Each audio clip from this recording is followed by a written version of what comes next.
Good afternoon, ladies and gentlemen, and welcome to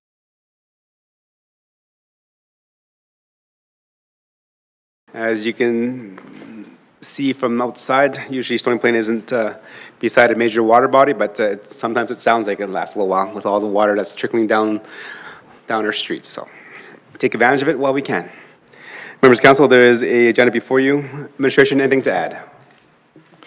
Thank you, Your Worship. Nothing to add. Okay. Deputy Mayor for the motion, please. Yes, thank you, Your Worship. The Town Council adopt the February 9th, 2026 regular council meeting agenda as presented. Call the question. All in favor?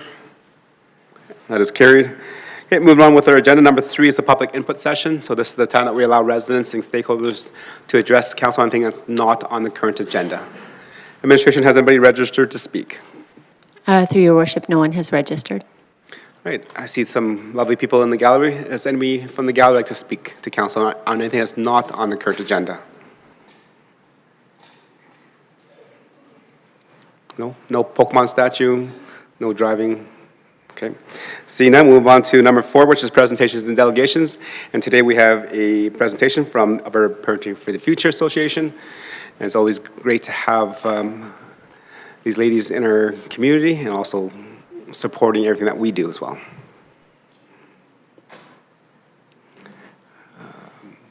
Whenever you're ready, there's the sign-up sheet and also the mic. Just push a button and you're ready to go.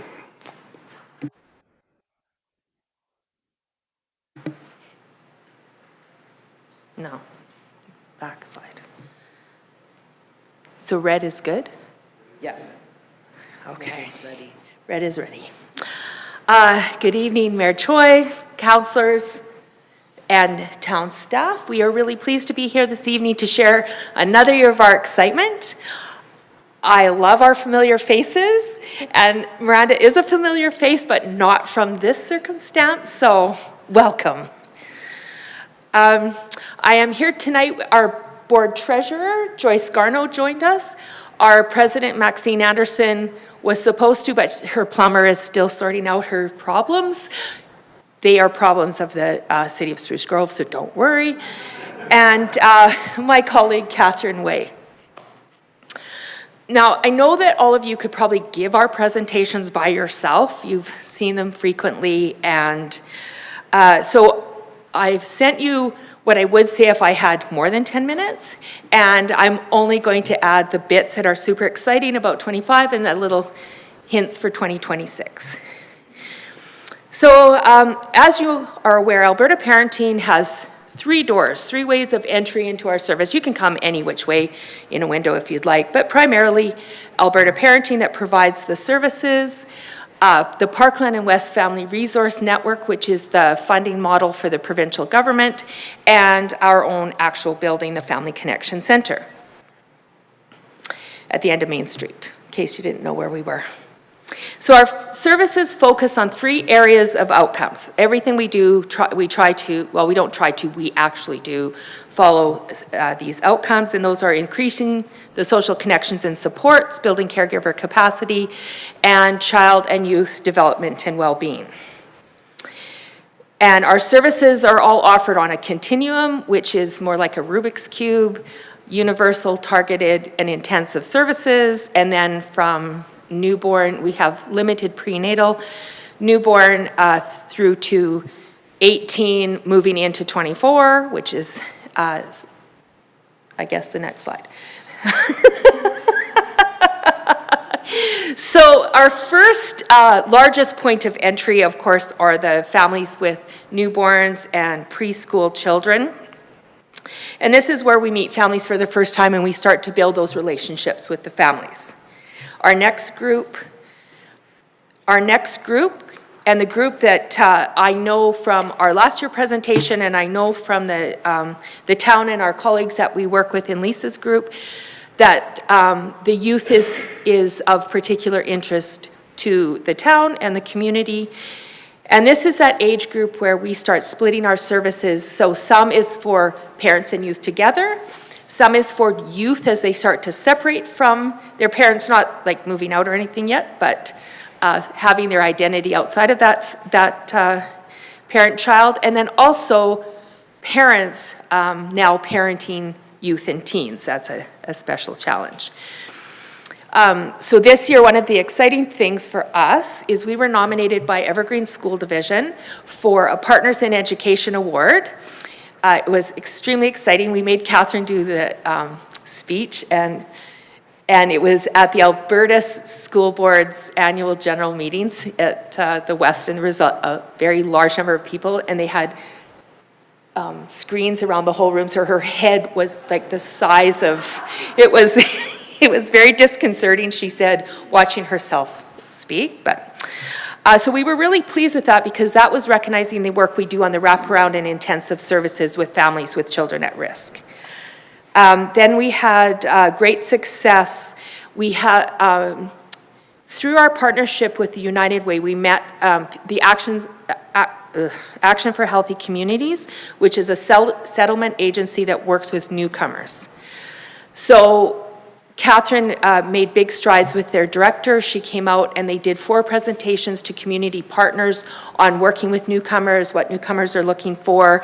They're connected with our schools, doing work in the schools, and we are so happy because now they have one-day office hours in our building, and they are really good at working with newcomers. And so going forward, one of the 2026 excitement is we're hoping that they can expand to start offering youth program for newcomer youth within mostly the ones in our school system, and then offering additional supports for them.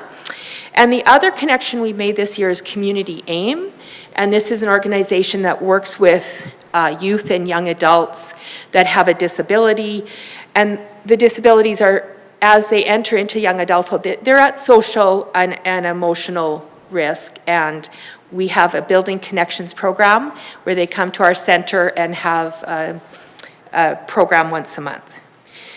And then the last one is kind of ongoing but upcoming is the Kickstand Center, which is going to be in Spruce Grove. And after a few iterations of hopefully what it's going to finally be, we have committed to offering youth programs there. So the first one we know we're going to do is SIB Shops, which is for siblings of children with disabilities. And then we're going to be doing a parent support group, like a weekly, is it weekly? Monthly parent support group. We're going to be bringing back, we have a program, it was called Young Mums, which was for females with babies that they had before the age of 24. Now it's going to be called for young parents, so it'll be for both the mom and the partner if they wanted to come. And so we're going to be starting that. And then our biggest success this year, we had shared with you that we got the funding for the from the Edmonton Community Foundation for our Stir It Up program. And Catherine is going to share the outcomes from our 1 year of that program. Okay, I'm just going to share some brief outcomes. So we used sort of continuous feedback loops for evaluation, surveys, storytelling, and through all of these, the youth were able to identify that they develop skills that they'll use well into adulthood, very specific skills in a kitchen that they can take through. They also learned skills that were around emotional regulation, problem solving, giving back to community, also skills that they will use in their adulthood, and also all of them right now. All of the youth and all of the parents identified an increase in all of their kids feeling more confident and confident. Parents would say, my child now actually takes an active role in cooking in our home. I want to say that the cooking isn't the main goal, it's just the tool or the mechanism for the other skills. I also, we have this really great example, I call it serendipitous, but we had worked with Sharada from Community and Social Development. She had this project to bring all of the food resources together in the community. And while we were talking, we came up with the idea that the youth in this program cooked the food. We did an engagement program with them. And then with the feedback, one of the youth compiled a speech and gave the speech as a keynote at this luncheon. From that, his parent showed the video to the workplace, and they donated money back to the program. So it was a great example of kids having that agency and watching their work just produce this. It doesn't always work this way. And this year, we also received a soaring grant, so our youth are working on a project. But out of this project, they've sort of identified something they like to see in the community, and they've asked if they could, you folks would be open to having them come and share a letter that they're writing about what they would like to see happen. I'm explaining it's advocacy. It doesn't mean that you're going to get what you're looking for. But yeah, so thank you. Thanks, Catherine. Catherine was a real champion of our Stir It Up program, and it's had a lot of successes, and we are continuing to, we've added it into our regular programming. We're continuing it going forward. And one of the things that was in the other materials I sent was that every fourth week is their parents and caregivers come to a dinner that they prepare and serve. And this is our way to connect with their parents. And the majority, this program is pretty much only now by referral, and mostly referrals from the school, which a lot of the kids in the program are at risk, or they've been involved in our roundtable supports through the Sunrise team or the Evergreen Footsteps team. But this is one way that we can now connect with their parents, because as we all know, parents need their support, and it's not about fixing the kids, it's about helping the family work together. So that was a key success with this program, which leads us, oh yeah, we're there, to our last slide of parent education and family supports. And this is an important one, but really hard to get parents to commit to a program, signing up and then attending. So as with successes, there's also challenges. So, and I remember Councillor Anderson last year doing the math around the number of information and referrals that we give, and these are universal ones. They're not the ones that we have to make caseloads from and start following them. But we had a 27% increase this year, which is a lot. And doing the math, a lot of them are now coming through our food rescue. We have had a really large increase in the number of people coming in and accessing food rescue. While they're there, then they're looking for housing supports. A lot are looking for legal supports and legal services, and our seniors. So our seniors come for the food, they come to the building. That is one area that we really don't have anything for. We can give them a coat and some food. So those are some of our successes. And we've also been successful within our Parkland and West hub, which we're the hub, which is what we do, information referral, connecting families. So we get the referral, we assess their needs, fill in the intake form, and then find which agency or service best suits them. In some cases, then we have to refer them on to a community partner. Within our network is the Native Counseling Services, Big Brothers Big Sisters, and Lobstick Successful Kids and Families, which, yes, is in Yellowhead County, because our service region goes to McKay Road. There's nothing we like better than driving west for hours and hours. So we're adept at navigating change, we're flexible in our service delivery, and we use evaluations and surveys, best practices to ensure that we're up to date and using evidence-based programs and services. This is our web of our people. So we continue to partner with our regulars. You are, of course, our regulars in our inner circle. And this year, we thought we should put out, there's so many more resources through the Family Resource Network. We can access Terra, we can access Bent Arrow. There's other services, these are our primary ones, to provide those value-added services to our clients. And with CASA, because we have a arrangement with CASA, a lot of people can't access CASA, but they can access through us through a referral. So that's a real feather in our cap for that. And Bent Arrow Traditional Healing Society has been providing our our Indigenous and cultural supports to a lot of our programs, and they came to our Stir It Up. We do have a lot of people come as special guests, like Lara from CSD came to one of the family dinners so she could talk about the services at the youth center, and she had the resources to hand out. Just before Christmas, we had 3 sessions with youth from the youth center and youth staff, and they made cookies and a bunch of stuff, boxed them all up, and then they all went out together with Terrence and Catherine and some other people to deliver throughout the community these Christmas cheer boxes. And our third door, of course, is our building, our Family Connection Center. So we do continue to do the food rescue, the food pantry in conjunction with Parkland Food Bank. Again, the number of people that are coming in and increasing, and it's completely random what we get. So if any of you need some celery, I have a few cases you could come get tomorrow. Celery and red or yellow peppers is what we have this week. And we also have our spaces that we offer free to partners, or we other community organizations pay. It's fairly nominal to use the spaces. Just out of interest, 11,692 kilograms of food is what Sherry let me know we rescued last year. And the funny thing is when the youth at Stir It Up decide what it is that they want to make the next week. And, you know, you don't always get what you want. Lobster and steak was one night, and I'm like, well, let's see what comes in with food rescue. Haven't seen it yet, but maybe this will be the week.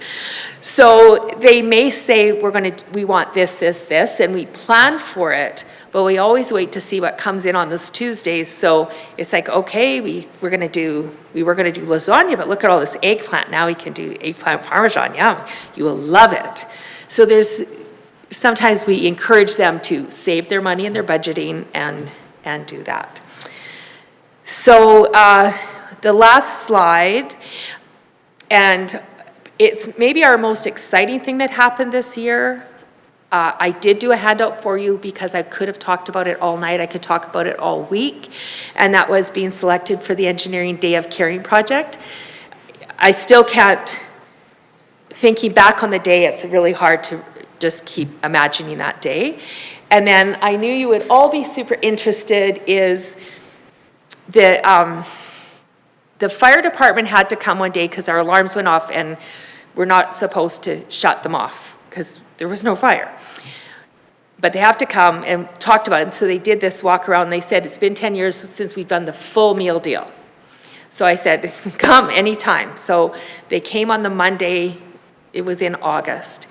And there was hundreds of them. And I'm sure everybody thought the building was burning to the ground. There was trucks and the cars, and they went through the whole building. And one of the things they said is they have a lot of new firefighters, and a lot had never been to the center. And it's one of the larger, continuously occupied, like office spacey type thing in the town. And so it's a good one, and it's old. So it has its challenges. So there was a couple of things like you have to have all your ceiling tiles in place. And there was one other weird thing, I can't remember. So we said, that's fine. And they came back, and our Engineering Day of Caring guys put all the ceiling tiles back where they belong. So that was a great thing. And we got our letter of compliance. So I thought that would be of interest to you. And then this year, as our commitment to truth and reconciliation, we had a naming ceremony for the center. So my last words to you today are going to be in Cree. It is Mama Wai Kao Mama Wee Chi Haiwek, which is supporting all families and people. And now we welcome your questions in English only. Thank you for your presentation, and definitely this is one of the highlights of presentations that I see each and every year is all the work that is done by Alberta Parenting for the Future. So thank you for continuing to support our communities. Members of council, any questions for clarity and understanding? Councilor Pletchko, go ahead. Not really a question for Go ahead. clarity. Comment? Comment. I just wanted to say thank you, Pam, Catherine, and Joyce for coming. It's always a pleasure to see you when you come to council chambers. I just want to make a comment on your youth cooking program that you have going. It has made a tremendous impact on our family. One of my grandson actually attends it and has learned to cook. And that's exceptional because all of us like to cook in our family, and he's kind of following in them footsteps. He also comes home quite often, will make his brother something. So rather than having to wait for mom or dad to do it, he's now doing it for himself. So great program that you're running, and I know both my wife and his dad come to the last meal, and both were excited about it. So thank you very much for that great program that you put on. Thank you for sharing. Councilor Loyens? Thank you, Your Worship. Hi. You briefly touched on the siblings of those with disabilities. Can you just touch a little bit more on that program? Kind of went really quick over it. So SIB Shops is actually a trademark registered program, so staff do training in it. And it's a bit like a peer-to-peer support group. So the majority of the kids who come have a sibling either with a cognitive, it could be ADHD.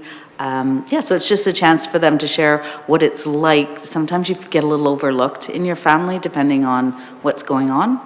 Yeah. And it's, I believe, goes age 6 to 14. Thank you. We're going to Councilor Niebergall. Thank you, Your Worship. Thank you, ladies. Nice to see you. I actually have two, which one will piggyback on the other. The first one is, so growth of this magnitude that you're showing us is tremendous.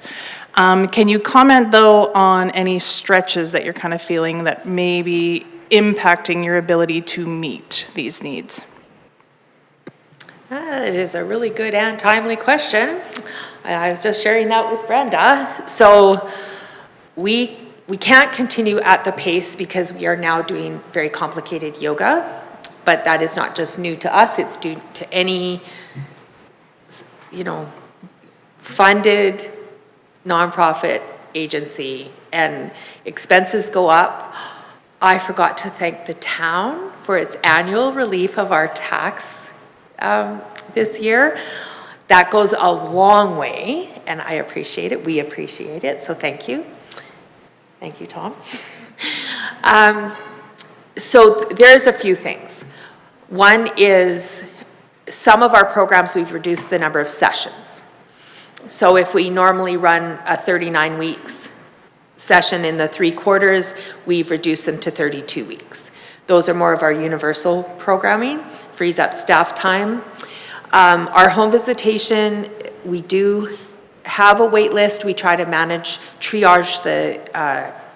because that's our most intensive service for families with young children and newborns.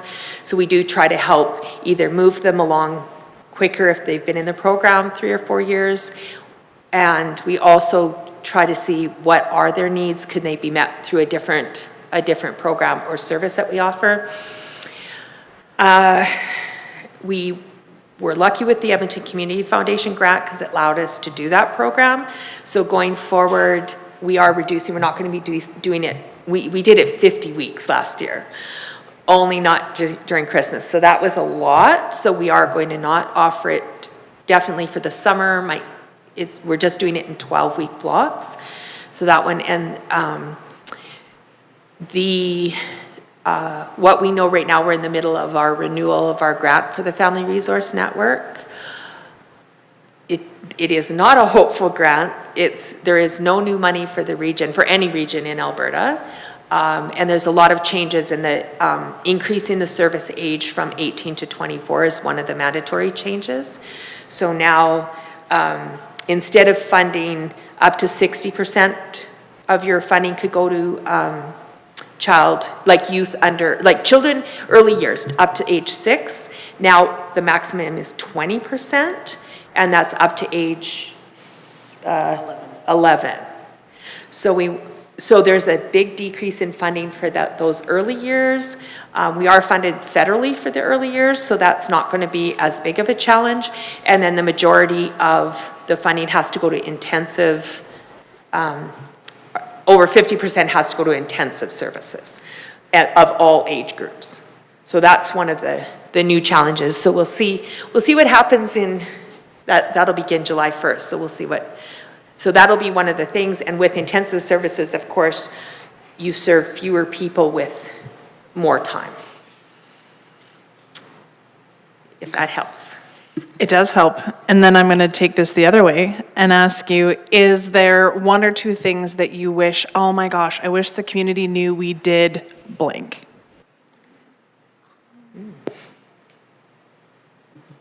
I think I'm going to speak to that one. I wish that more people understood the importance of caregiver education. That I spend a lot of time sitting at the wraparound tables, and we're always looking at youth and thinking you need to change, or what can we do? And that piece for parents that is so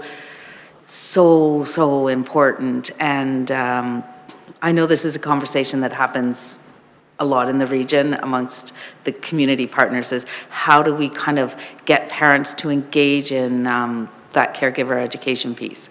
And that we are really warm, welcoming people. And if you are ever going to participate in something like that, we are the right people for it. That's what I really wish that more people. And the other side of that towards the money part is we have heard many people say, if it's free, it's not of value.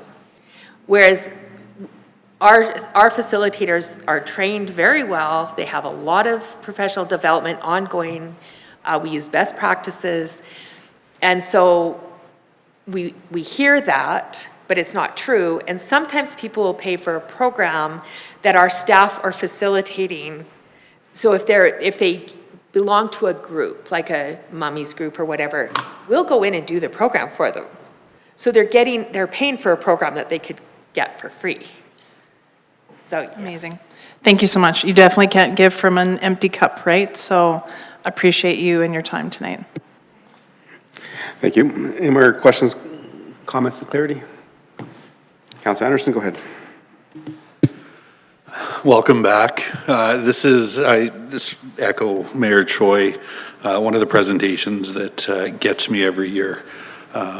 I hesitate to say I look forward to it because of the nature of some of the supports and services you provide, but it's invaluable in what you do. And, there are a couple of organizations that I would honestly say are pillars of a community.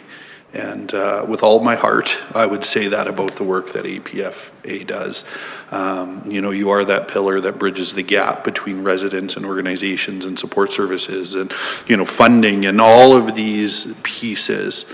And it's a tremendous undertaking that just boggles my mind. You started the presentation, Pam, mentioning, we could give the presentation because we've heard it a few times, but I don't think that's true, because every year there are new people at the table. You've engaged new partners, you're providing new services, and that web that you showed us just continues to grow and to expand, and there's always something for us to lean into that we haven't heard before. Or in the 10 minutes, you're able to highlight something that, we haven't heard before. Councillor Niebergall mentioned this a little bit, just in terms of the increase of unique contacts. And I think the number I saw was 37% year over year. You spoke to a little bit of the challenge there. You spoke to some of the things that are being undertaken, shortened programs and so on to try to mitigate that. But if you wouldn't mind expanding on that wait list a little bit, how long are people waiting? Are they still able to access the program? I don't need specifics, but just generally, and are they still able to access the programs that they're hoping to participate in? I'm going to speak to a couple of different ones. So home visitation that Pamela spoke about has a wait list. So normally what happens when they're on the wait list, the home visitation team will reach out to them. They have a sense of just how quickly they need the supports. They keep in contact with them, and they sort of build a relationship and steer them to other programs till they can get in. When it's possible, for instance, we have two programs that are very popular right now. It's funny how things cycle through. One is infant massage and one is baby sign. And in both of those cases, we've been able to add, they filled up so quickly and the wait list happened, we were able to add a second session. So we've been really lucky that we were able to do that. And I did have, one of the ways we sort of addressed the wait list with Stirred Up was that we used the big assembly space in our building. And so we made some extra spaces out there. So say we were making something like a lasagna, we built like cheese grating stations or different stations. Right now, it's always nicer when it's a smaller group for them to build those friendships, but that's another. Sometimes it's physical space, sometimes it's the addition of a program, and sometimes it's just that one-on-one reaching out to a parent. Certainly appreciate that insight. If, however, we see another 37% looking forward, I just wonder, sort of a two-part question. Sorry, I'll preface with this. You had mentioned that there was a significant increase on the food rescue side, asks for referrals around legal and housing, which maybe doesn't quite fit the program mandate and so on. If you could attribute that amount of growth, 37% year over year is significant, sort of what would you attribute that to? And what do you see as a path forward to ensure sustainable programming moving forward? I know it's a really big question, but. Okay, I'll answer a little bit about how I perceive the question and then let Pamela go. I think, in case I don't answer this directly, I'm hoping I'm thinking one of the things about food rescue is we're not funded at all for it. That is literally off the side of the desk. We have volunteers who help, youth help. I think we attribute the increase is to the warm, friendly space. We're a product, we're of our own. Yes. So I think that as people come, they see us more as this opportunity to engage. So that's how I see it happen. I don't know how we change that because it's not necessarily a bad thing. I don't see us having funding that would change that. I think the way we try to navigate it is very strong partnerships with the other community members. So you mentioned the work we do. I can't say enough that the community partners that we work with, especially like community and social development in the tri-region, are phenomenal. And working with them and navigating and having those relationships to call up and say, you know what, this is kind of happening, what can we do, is I think really important. So I would say just to always have those relationships with the folks coming in the door and with the folks that are working in the services. So I hope that answered. Yeah, sorry. This is one I could talk to you guys all night, so I'm not going to do that. But Don't want us to get political, right? Yeah, Like, no. you're not looking for, I let's lobby our federal government to how much more our region needs in their transfer payments or whatever. Well, listen, but we could, and that's sort of the last part of my question. The question on what we attribute the growth to and the path forward, is a question of, the opportunity. It's a question of opportunity. It's a question of capacity. And I don't think there's an easy answer there. Like the things that you've shared, I think are the things I'd expect to hear, right? We leverage our community relationships, leverage in a negative sense, but we build enhanced community relationships. We look for community partners. Every year there's new connections that have been made. But to bring it full circle, the big question for me is how do we, as a community and as a council, support the work of APFA in the days, weeks, months, and years ahead, because you have spoken to some of the shifts in policy, right? We're now looking not just at 18, but up to 24, and there was a time where the government went backwards on that, and we went from 24 to 18, and now we've seen that that's actually a service that needs to be in place.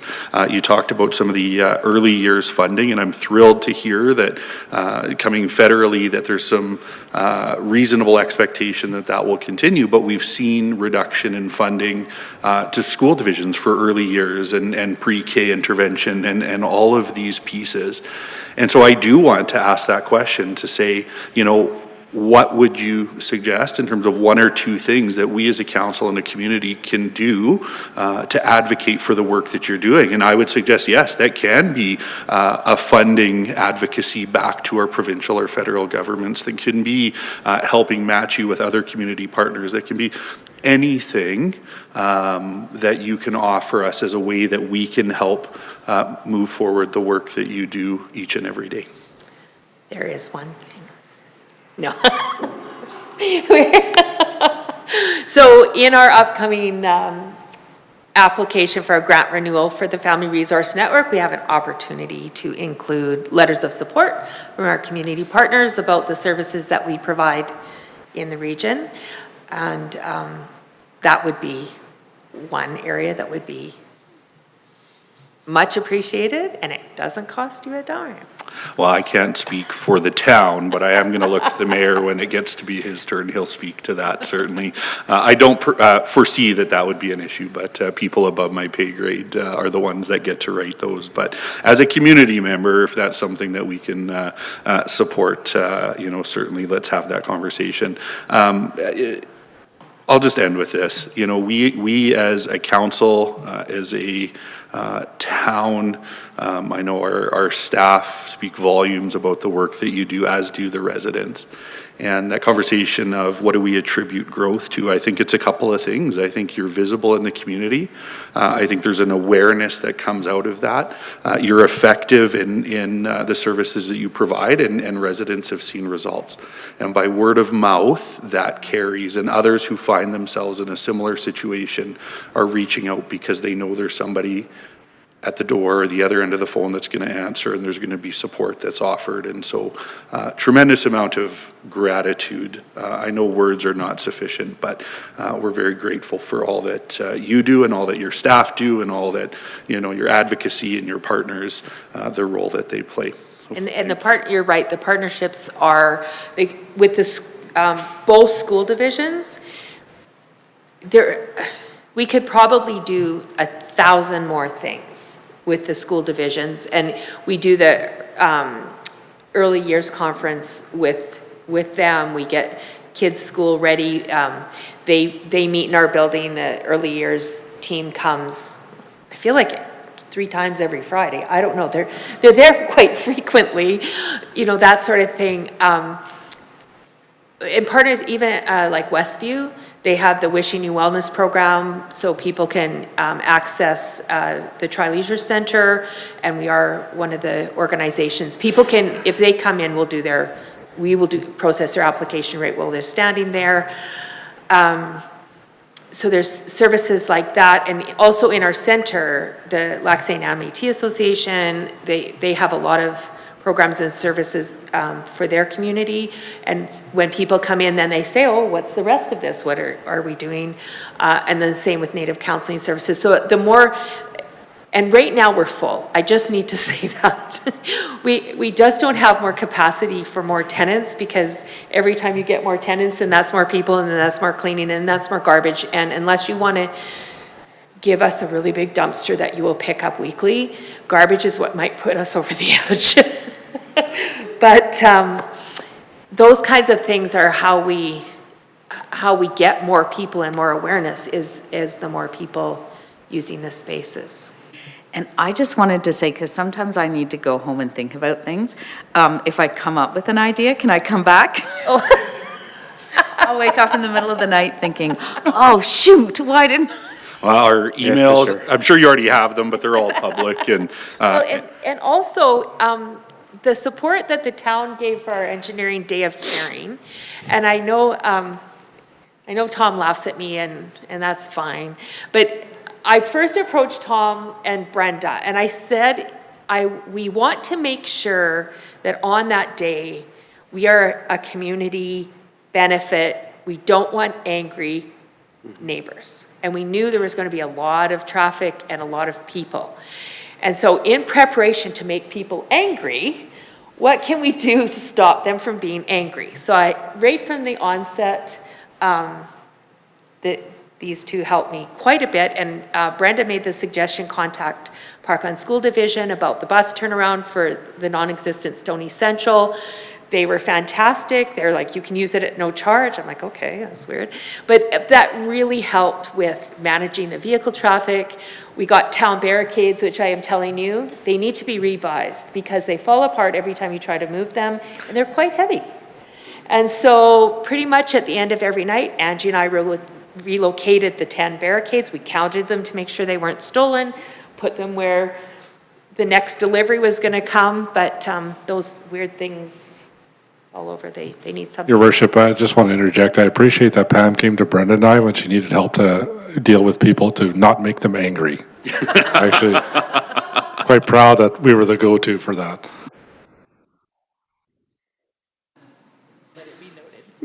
If I may close with this, and I don't want to invite us over to APFA knowing how much you have going on, but I haven't been able to see the facility since the day of caring. We obviously have a new member of council. If there is a way that we can borrow 20 or 30 minutes of your time to do a quick walkthrough and see what you're up to and some of the renovations, I think that would be amazing. So. Perfect. Thank you. Thank you. Any more questions for clarity, understanding, and general comments?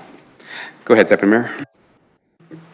Thank you, Your Worship. I always got to make a note, don't follow Councillor Anderson. He always has such nice words. But I am going to tear a page out of his appreciation and gratitude notebook. He always is going on about that. But I want to say thank you guys. Having accessed your guys' programming when I was a young father, I know it was very important to me. And so tonight, reviewing your guys' package, I saw a few things particularly aimed at dads, and then you mentioned the young parents, so I think that's terrific.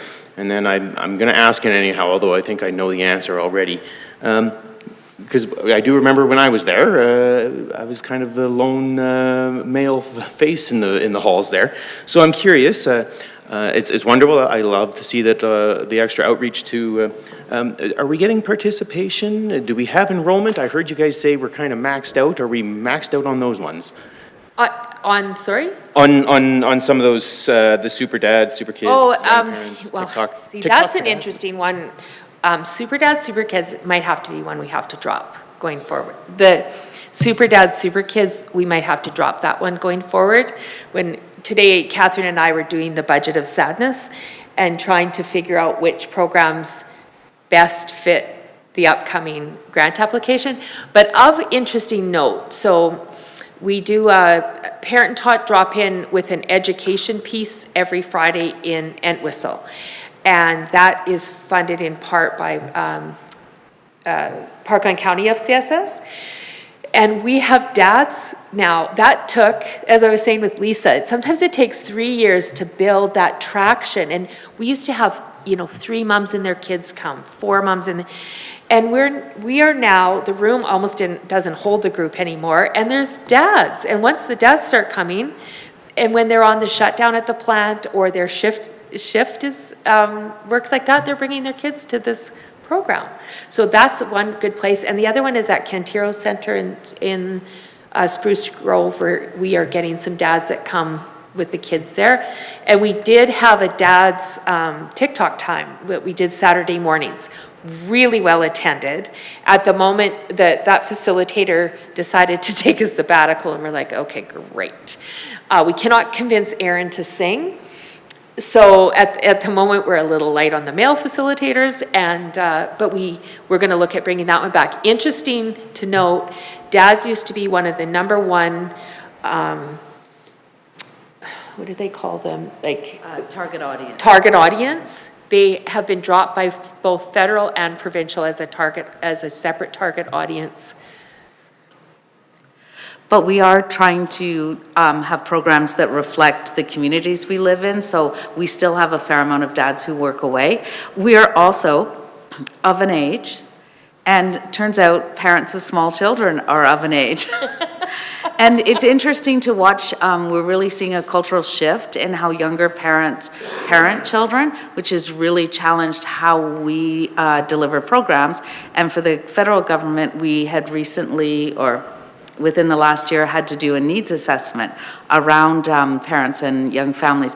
And one of the huge shifts that we discovered, it was always transportation that kept parents from programming. And the number one thing now is weather and social anxiety. So yes, so huge shift in what is kind of keeping parents. And that is bleeding into young kids 0 to 6. Even in the schools, you're seeing in the early years this rise in sort of aggression in small children. Maybe they haven't been exposed to other kids. So there's all of these feedback loops that they're just starting to do the studies on. But that was very, very eye-opening for us. We had never seen social anxiety as a reason why you might not come. So that's something we're working on. Well, I'm just joking now, but you know, when you walk into a room and it's all ladies, and you do kind of feel on the outside. So again, my gratitude, and I appreciate what you guys do, and I encourage you guys to keep it up and keep making those dads feel welcome. Thank you, Deputy Mayor. Any other questions for clear understanding, comments? No. Yeah, before you go, just echo, what you heard around the table. Thank you for the work that's done in our community. I think I've received reports from single parents and just families overall that, when their children are enrolled in some of the programs, even themselves, the fact of actually having fun and learning a new skill goes a long way, because they don't really know that they're actually learning something, but they're having fun, and then you're like, oh, next thing I was like, now that can carry forward into their real life problems and issues. So thank you for that. That's something that we all need to do, is to make sure that people are learning without actually knowing that they're learning. I do have a question in terms of, you mentioned that the service age is going to be increased from 18 to 24, and that you have to take more intensive services now. So and you said that will reduce the amount of service that you can provide. So do you have a rough number of how many people will not be serviced and provided for now that you're having to do more intense work? So the government just dropped the guidelines 2 weeks ago. So we are coming, February 2nd. So we are, we're just working around it. We sort of had a little bit of a heads up. So we're trying to implement programming that makes sense, that we already have capacity for, and we are thinking about which ones might have to go, but at this point, I don't think we've kind of finalized all those, what that could look like, and you never know where you might find a grant for something that continues something else. So. And with kickstand's age being up to 24 as well, so that gives us a lot more opportunity to find those youth when they're in that center, and then provide the service, so we don't have to necessarily do the legwork of finding the participants. And we already have, that was our thing, our Mix It Up. We forgot our big idea. Not idea, our big news. So our Stirred Up program, we are going to start offering in September, called Mix It Up, and that's going to be for the 16 to 24 year age group, and it's going to include more of the life skills. So right now, budgeting is more about, maybe you should drink water instead of decide to use your lunch money for chocolate milk. Going forward with the older age group, actually working on more effective budgeting, and we have the United Way to partner on with things like that, and more life skills around everyday adulting. So that's going to be really important in that area. So there are more, sometimes, this is okay, but now we can focus a little bit more. And that 16-year-old age group, they don't want to go to a program, but in a different center that's made for them, designed for them, they're there and captive, we can support that. Okay. Thank you for that. And another question, I think you mentioned that the food rescue, with the grocers in the community and also Parkland Food Bank is something that is run kind of off the side of your desk. Yes. So in terms of that, we get presentations from the Parkland Food Bank every so often, and one of the biggest concerns that we have amongst this council is the ability to have actually a depot or something here in our community, which I think you mentioned the vehicle and access getting to, to Spruce Grove to pick up their items and stuff was a little bit difficult. So is there any talk about having a more formalized partnership with Parkland Food Bank that I'm pretty sure members of council would be able to support? When I saw Sherry actually at your party you had here at Christmas, I said, oh, Sherry, before he says anything, the mayor has a request. She says, a depot in your center. I said, oh, did he already talk to you? She says, no, he never quits talking about it. So I want you to know it is completely on her radar. It is just one of those things that, who, how, and when. So. And I think, so there's that sort of thinking about that, sharing the information that Sherida puts together around the food rescue or the food resources in the community, and having a we can, we also share that is also hugely beneficial for folks who come to our center. So yeah, it's tough when it's gone in the summer, but yeah, it's one of those conversations that feels ongoing. Okay, and we'll continue that conversation again and again every time we see members that can, provide. I think there is a need. I think members of council around this table has said many times that we're looking for that kind of service level for our community residents so that they don't have to have access transportation to go into the city of Spruce Grove to pick up the hampers and stuff. And people are using the on-demand transport because we're a virtual stop, so people do stop, and we actually have youth using it. And as somebody who really likes public transportation, I think it's great. The more people who use it, I know the more you'll have. So we're grateful to be a virtual spot. Okay. And my final question to you, in terms of funding, the ongoing funding for APFAS, the Family Resource Network, we just know a few news articles, the government saying how tough it's going to be for the next couple of years. Does the society see a risk in that as well? The reduced funding? A risk in the reduced funding from the provincial government for the Alberta Rescue Network, Family Network. Technically, it's not a reduced funding, it's not an increased funding to recognize that costs of everything have gone up. Did I mention garbage pickup? And so in fact, it's not an increase, it's just to stay the same. But you'll be happy to know that the federal government funding this year for till 2030 is identical to what it was when it started in 1995. Wow. So that's all I have to say about that. Thank you. And you, and so for risk, at the risk of sounding like Pollyanna, we also do have opportunity as an agency. Just because we're funded, we still get, we have United Way funding. Catherine has a few other things she's working on, other grants and funding. We could offer, one of the things is our basement space. Since 2020, when the school moved out of that space, we decided to try and go it without renting that space, and we do get requests quite frequently for that space. So if it did come to a decision, that is an opportunity that we would do. It would reduce our space for program delivery, but there's no elevator anyway. You could build us an elevator that would go a long ways to increasing our ability to utilize that space more effectively. Even when those little ones that only one person can go up and down would be great. So there's opportunities like that. There's always the opportunity to expand into fee-for-service programming, like children's birthday parties, which will never happen, and things like that, because there are those opportunities and requests, but right now that's not our focus, that's not our business. If it would have to come to that, it would have to come to that, but we're not at the moment. But if economic development has some developy money. That could be good. Speaking of economic development, we love the Midsummer Thursdays. And when we talk, that is one of the biggest opportunities we have to do engagement with the community, share our programs, but also do some surveys of the crowd. It's phenomenal. We absolutely love it.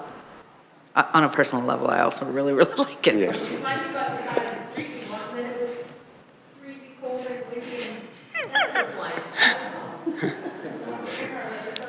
Yeah, that is correct. Well, I'm glad that's, and definitely participating in our events does go a long way too, in terms of getting your name out and actually allow members of council that walk up and down the Midsummer Thursdays to actually have a chat with you as well.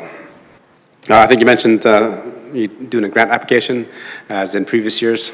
Please forward that letter over, and we'll get you the support letter as soon as we can to make sure that that happens. And I think you mentioned garbage a couple of times. I just know. And you didn't know? No. I just negotiated 2 contracts with Waste Management to get down half price. So I think, unless you can. But just as an aside, and because we don't get free garbage or organic cart pickup from the town because we're not a resident. So we pay for our organic cart. And we pay for our dumpsters. That's part of doing business. Our organic cart vanished a couple of weeks ago. The town, I want to say, I know I've heard complaints on Facebook. I follow Facebook faithfully. It's where I get all my up-to-date news. People who were initially unhappy, they were missed, their garbage wasn't picked up, this and that. I will not wade in on the information, but the town is extremely responsive when you put in a complaint using the proper process. And there are cameras, you might not know this, on every garbage truck. And when you say your organic cart that you have to pay for monthly was not picked up, they look at it and they say, so sorry. And as you're on the phone with them, the guy comes back and gets it. So instead of turning to Facebook and complaining, just put in the right thing and it will be thing. So then we got another organic cart, and then we found our other organic cart down the alley and at somebody else's house. So now we have no mechanism to turn it back in. We've said, can you come get it? And they're like, I don't know how to do that part. But anyway, we'd like to keep the newer one if possible. So we're up 1 organic cart, but thank you, the town is very responsive. Wow. So don't listen to the complainers. Thank you for that. And just keep both of them and use both of them and don't say anything. Okay. Brad's shaking his head. But we're just going to pick up both of them, just don't say anything.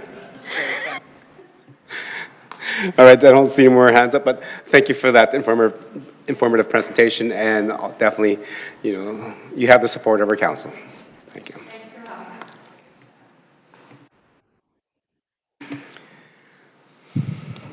All right, members of council, that was always a good presentation to interact and just hear from some great community groups in our that are doing a lot to support our residents. Oh, did you forget to sign in earlier?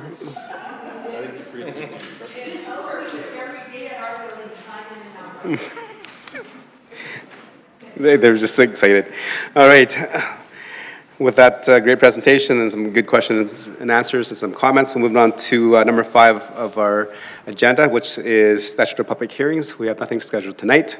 So moving on to the adoption of council minutes, and this is from the regular council meeting of January 26. Councilor Lowry for the motion, please. Thank you, Your Worship. I will move that Town Council approve the January 26, 2026 regular council meeting minutes as presented. Thank you. Yeah, I know there's lots of 26s there. Members of council, you had the opportunity to review those minutes. Any errors, omissions, or comments on those? Oh, I did not see any either, so I'll call the question. All in favor? Yes. And that is carried. Moving on to number 7. This is the council board's committee minutes, and today we have 1, which is the Stony Plain Public Library. Councilor Plechko. Yes, thank you, Your Worship. The town council received the council board and committee minutes for information. Okay, thank you. Members of council, you have the opportunity to review them. Any questions for clarity and understanding to the board representative? Okay, seeing none, I do have one. It goes in terms of, where is it? Agenda item number 7, where there was a board motion to roll over the accrued staff vacations for 2026. So my question to the appointee is there a policy on how much can be accrued and rolled over? Because I think talking through our own boards and stuff, there's always a liability with that, and I was wondering if the library has a policy on how much can be rolled over. There is. Okay. Thank you. If you can just provide those details later off camera, that'd be good. Okay. Any more questions for clear understanding? Okay. See none, call the question. All in favor? That is carried. Moving on, number 8 is bylaws. We have nothing scheduled tonight, but we do have one business item, number 9, which is the 2026 Appointment Assessment Review Board members. This is a yearly thing that we have to do. Go ahead, administration. Good evening, Your Worship and Council. The Town of Stony Plain is a member of the Capital Region Assessment Service Commission, who has acted as a regional assessment review board for the town since 2010. As per the MGA, as well as our Town Bylaw 2727, AS 25, Council annually must appoint the panelists and chairs of Local Assessment Review Board, Composite Assessment Review Board, and clerk provided to the town by the Commission. Administration recommends the motion before Council for approval of the recommended panelists for 2026. Okay, thank you. Members of council, any questions for clarity and understanding? See, now I have a question to administration. In terms of the appointment list, I think we've done this every year for quite a few years now. Is there a set limit of that a member can serve on this? I think with our own internal boards, there's usually a time limit, and they can have to take some time off and they come back. But is there one for this? Your Worship, no, the Commission itself assigns the assessor and panelists to us. Okay, thank you. Any other questions for clear understanding? Okay. Seeing none, Councillor Niebergall for the motion, please. Thank you, Your Worship. I move that Town Council appoint, number 1, Jerry Amarin from the Capital Region Assessment Services Commission as the Assessment Review Board Clerk for 2026, Raymond Ralph as Chair of the Assessment Review Board for 2026, and Darlene Chartrand, Cheryl Exley, Tina Grosco, Richard Knowles, Marcel LeBlanc, and Roland Markowski, and Raymond Ralph as panelists of the 2026 Assessment Review Board. Okay, thank you. Members of council, any questions, comments, and debate on the motion? Okay, see none, call the question. All in favor? And that is carried. Thank you. Right, moving on to number 10, which is council. Moving on to number 10, which is council discussion. So this is the time that members of council can update the rest of council what's happening in the boards and committees, or ask questions that they've been requested, or some answers from our residents. Councillor Loynes, go ahead. Thank you, Your Worship. I just wanted to share that it was a wonderful experience to be at the Stony Plain Library on Saturday. I'm going to call it Chinese New Year's. You're going to correct me and call it Spring Festival or something? Okay. The start of Chinese New Year's. How's that? Where we got to enjoy performances as well as had the opportunity to visit with the consulate for China, brought my kids, and it was very well attended, and they definitely enjoyed themselves and learned a lot. Other than that, that is all for me. Happy Valentine's Day and Family Day on Monday. Thank you. Councillor Niebergall, go ahead. Nothing for me. Thank you. Councillor Pletchko. Thank you, Your Worship. I just wanted to extend a thank you to the Stony Plain Library for putting on that event in coordination with the consulate and you helping to put that on. It's a great thing for our community to be able to see a cultural and be part of that aspect of it. It was a great performance, so thank you. Councillor Laurie. Thank you, Your Worship. Echo the sentiments of the event at the public library. It was amazing. It was a great opportunity for our community to experience that. And I was very impressed with the turnout. The actual amount of people who were in the library there for that was fantastic. Had a good laugh with the director about how the space was able to be utilized due to some unfortunate shelving changes, but very happy with that, and very happy with the feedback received from the consulate as well about Stony Plain and their connection to the town, and looking to continue to grow and strengthen the relationships. So appreciate it. Thank you. Councillor Anderson? Thank you, Mr. Mayor. I do have a question and then just some brief comments this evening. Through you, going to look to administration. Received a call from some residents, a couple actually, in Westera this week. One specific to the pathways and the lack of lights on the pathways through the park and playground in ODR area, and just wondering what the process might look like for us to light at least a portion of that pathway. And then second to that, the last couple of years with the addition of the leisure ice next to the ODR, the boarded rink there was some concerns from residents around flooding and so on, just with the warm weather. Just looking for an indication what that's looked like and how, as a municipality, we're managing the water runoff from that amenity. Go ahead. Through your worship, to Councillor Anderson, if you're referring to the lights, if you have a specific resident that's reaching out, you can feel free to forward them to me and I'll direct them appropriately. Just a general overview. We don't get them very often, but we'll send some staff out to go confirm the current lighting that's out there, and see if there's any adjustments that we as a town can make. Sometimes there's been instances where the lighting is insufficient. We have to work with Fortis or other providers to increase the lighting standards that are out there. Those are rare. We do try and do things if we have to make changes within our own operations. It always starts with assessment. So if you have someone that's reaching out to you, feel free to forward them to myself or refer them to our Public Works Department, and we'll get it assessed. Regarding the concerns with the ODR at Westera, this was something that was brought up by some residents to council, I believe, last year, and we did have staff go assess it and work with the residents on their concerns. And to date, I haven't heard anything specific brought forward by the residents or from our staff about the current conditions out there.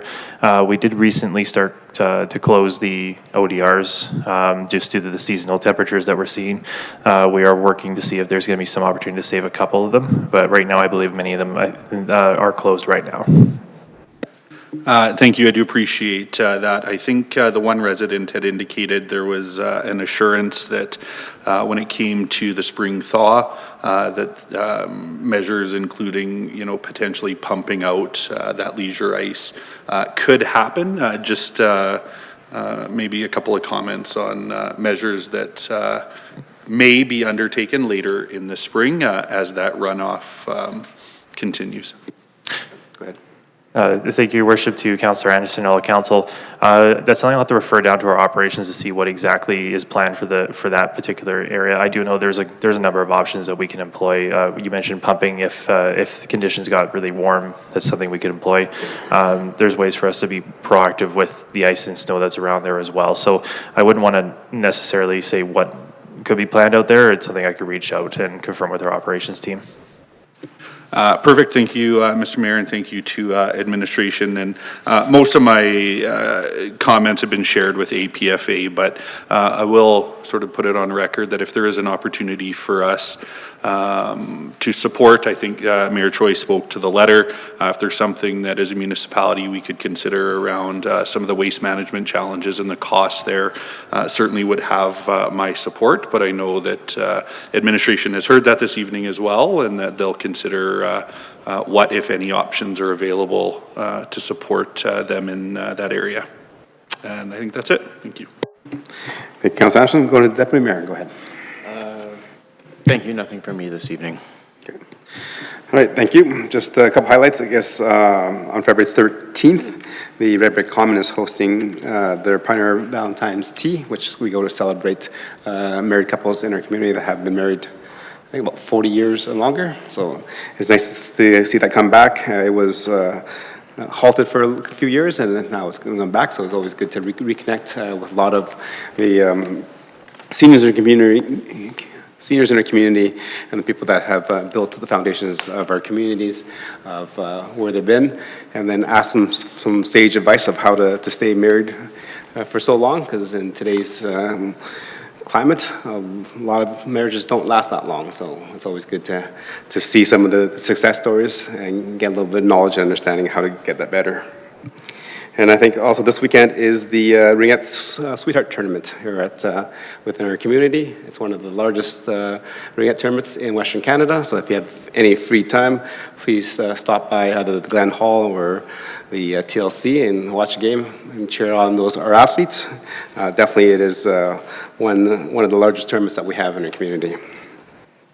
And speaking about tournaments, there is something really large that's happening over the other side by the little boot. I call it boot, I think it's called Italy, but I can rename it, right? I'm the mayor.